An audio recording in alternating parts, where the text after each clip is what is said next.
So ಇದರ ಮುಂದಿನ ಪರಿಣಾಮಗಳೇನು ಅಂತ ಅಂದ್ರೆ ಇನ್ನೊಂದು ಕಡೆಗೆ ಕೇರಳದ ವಯನಾಡು ಭಾಗದಲ್ಲಿ ಭಾರಿ ಮಳೆ ಆಗ್ತಾ ಇರೋ ಹಿನ್ನೆಲೆ ಮೈಸೂರು ಊಟಿ ರಾಷ್ಟ್ರೀಯ ಹೆದ್ದಾರಿಯ ಮೇಲೆ ಈಗ ನೀರು ಹರಿತಾ ಇದೆ. ನಿನ್ನೆ ಕೂಡ ಅದನ್ನ ಹೇಳ್ತಾ ಇದ್ವಿ, ಬಟ್ ಅದರ ಪ್ರಮಾಣ ಈಗ ಜಾಸ್ತಿ ಆಗಿದೆ. ಮೈಸೂರು ನಂಜನಗೂಡು ಊಟಿ ಸಂಪರ್ಕ ಕಲ್ಪಿಸುವಂತ ರಸ್ತೆ ಬಂದ್ ಆಗಿದೆ. ನಿನ್ನೆ ಅಟ್ಲೀಸ್ಟ್ ಗಾಡಿಗಳಾದ್ರೂ ಓಡಾಡ್ತಾ ಇದ್ವಿ. ಕಪಿಲಾ ನದಿಗೆ 80,000 ಕ್ಯೂಸೆಕ್ ಅನ್ನ ನೀರು ಬಿಡುಗಡೆ ಆಗಿದೆ ಕಬಿನಿ ಜಲಾಶಯದಿಂದ. ಸೊ ಕಬಿನಿ ಜಲಾಶಯ ಸಂಪೂರ್ಣ ಭರ್ತಿ ಆಗಿದೆ. ಹಾಗಾಗಿ ಏನು ಮಾಡೋಕ್ಕಾಗಲ್ಲ. ಕಪಿಲಾ ನದಿಗೆ 80,000 ಕ್ಯೂಸೆಕ್ ಅನ್ನ ಬಿಟ್ಟಿದ್ದಾರೆ. ಅದರ ಪರಿಣಾಮ ಮೈಸೂರು ಊಟಿ ರಾಷ್ಟ್ರೀಯ ಹೆದ್ದಾರಿ ಮೇಲೆ ಈಗ ನೀರು ಹರಿತಾ ಇರೋದ್ರಿಂದ ರಸ್ತೆ ಸಂಪರ್ಕ ಬಂದ್ ಆಗಿದೆ. ಮೈಸೂರು ನಂಜನಗೂಡು ಊಟಿ ಸಂಪರ್ಕ ಕಲ್ಪಿಸುವಂಥ ರಸ್ತೆ ಇದು. ಇನ್ನೆಷ್ಟು ನನ್ನ ಸಹೋದ್ಯೋಗಿ ಅಲ್ಲಿಂದ ಒಂದಿಷ್ಟು ಮಾಹಿತಿಯನ್ನು ಕೊಡ್ತಾ ಇದ್ರು. ಕಾರ್ಗಳು ಹೋಗೋಕ್ಕಾದರೂ ಅಟ್ಲೀಸ್ಟ್ ಒಂಚೂರು ಜಾಗ ಇತ್ತು, ಸ್ವಲ್ಪ ಟೈರ್ವರೆಗೂ ಇತ್ತು.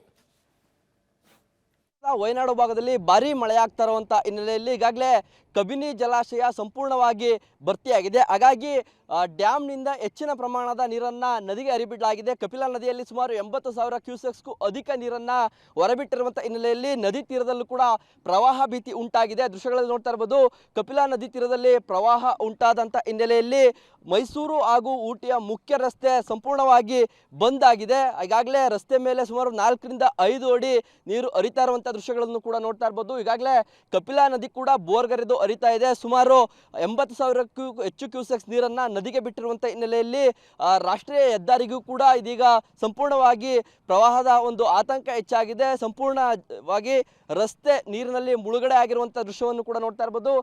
ಹಾಗಾಗಿ ಈ ಒಂದು ರಸ್ತೆಯಲ್ಲಿ ಬರುವಂಥ ಎಲ್ಲ ವಾಹನಗಳನ್ನು ಕೂಡ ಈಗಾಗಲೇ ಡೈವರ್ಟ್ ಮಾಡಲಾಗ್ತಾ ಇದೆ. ಬೇರೆ ಒಂದು ಮಾರ್ಗದಲ್ಲಿ ಅವರಿಗೆ ಅಂದರೆ ನಂಜನಗೂಡು ಊಟಿ ಸೇರಿದಂತೆ ಗುಂಡ್ಲುಪೇಟೆ ಈ ಭಾಗಕ್ಕೆ ಹೋಗುವಂಥ ವಾಹನಗಳಿಗೆ ಪರ್ಯಾಯ ರಸ್ತೆಯನ್ನು ಕೂಡ ಕಲ್ಪಿಸಿಕೊಡಲಾಗಿರುವಂಥದ್ದು. ಈ ರಸ್ತೆಯಲ್ಲಿ ಬರ್ತಾ ಇರತಕ್ಕಂಥ ಎಲ್ಲ ವಾಹನಗಳನ್ನು ಕೂಡ ತಡೆದು ಬೇರೆ ಕಡೆ ಕೆಲಸವನ್ನು ಕೂಡ ಪೊಲೀಸ್ನವರು ಮಾಡ್ತಾ ಇರುವಂಥದ್ದು. ಸುಮಾರು 1 ಕಿಲೋಮೀಟರ್ ಹಿಂದೆಯೇ ಬ್ಯಾರಿಕೇಡ್ಗಳನ್ನು ಹಾಕಿ ಬರುವಂಥ ವಾಹನಗಳನ್ನು ಡೈವರ್ಟ್ ಮಾಡುವಂಥ ಕೆಲಸವನ್ನು ಕೂಡ ಮಾಡ್ತಾ ಇದ್ದಾರೆ. ಯಾಕಂದರೆ ಕೇರಳ ಭಾಗದಲ್ಲಿ ಸುರಿತಾ ಇರುವಂತಹ ಧಾರಾಕಾರ ಮಳೆ ಏನಿದೆ ಇದು ಕಬಿನಿ ಜಲಾಶಯಕ್ಕೆ ಹರಿದು ಬರ್ತಾ ಇರುವಂಥ ಹಿನ್ನೆಲೆಯಲ್ಲಿ ಕಪಿಲಾ ನದಿಯಲ್ಲಿ ಪ್ರವಾಹದ ಭೀತಿ ಹೆಚ್ಚಾಗಿದೆ.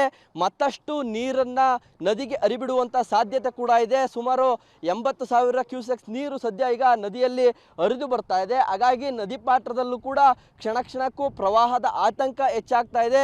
ಬಹುತೇಕ ಸೇತುವೆಗಳು ಕೂಡ ಮುಳುಗಡೆಯಾಗುವಂಥ ಆತಂಕವನ್ನು ಎದುರಿಸ್ತಾ ಇರುವಂಥದ್ದು. ಜೊತೆಗೆ ನಂಜನಗೂಡಿಗೂ ಕೂಡ ಸಾಕಷ್ಟು ಜಲದಿಗ್ಬಂಧನವಾಗುವಂಥ ಭೀತಿ ಕೂಡ ಇದೆ. ಸಾಕಷ್ಟು ಬಡಾವಣೆಗಳು ಕೂಡ ಮುಳುಗಡೆ ಆತಂಕವನ್ನು ಎದುರಿಸ್ತಾ ಇದ್ದಾವೆ. ಇದರ ಜೊತೆಗೆ ಅಂದರೆ ಪ್ರಮುಖವಾಗಿ ಊಟಿ ನಂಜನಗೂಡು ಚಾಮರಾಜನಗರಕ್ಕೆ ಸಂಪರ್ಕ ಕಲ್ಪಿಸುವಂಥ ಈ ಒಂದು ರಸ್ತೆ ಮುಳುಗಡೆ ಆಗಿರುವಂಥದ್ದು ಸಾಕಷ್ಟು ವಾಹನ ಸವಾರರಿಗೂ ಕೂಡ ತೊಂದರೆ ಆಗ್ತಾ ಇರುವಂಥದ್ದು.